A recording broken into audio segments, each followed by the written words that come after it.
Hey everyone! In this video, we'll solve the problem of appearing on top of other apps without any additional software, just through our phone's settings. All you have to do is follow the steps explained in this video. Before we get to the explanation, don't forget to subscribe to the channel, like the video, and share it. Let's get started. The first step, my friend, is to go to your phone's settings. Then, tap on the settings search bar and type appear on top of other apps.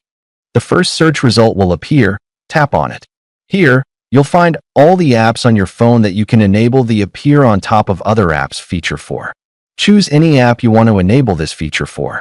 For example, tap on this app, and you'll see an Enable or Yes option. Enable it, and congratulations! You've enabled the appear on top of other apps feature for this app or any other app you want. For any questions, problems, or suggestions, write them in the comments. See you in the next video, God willing.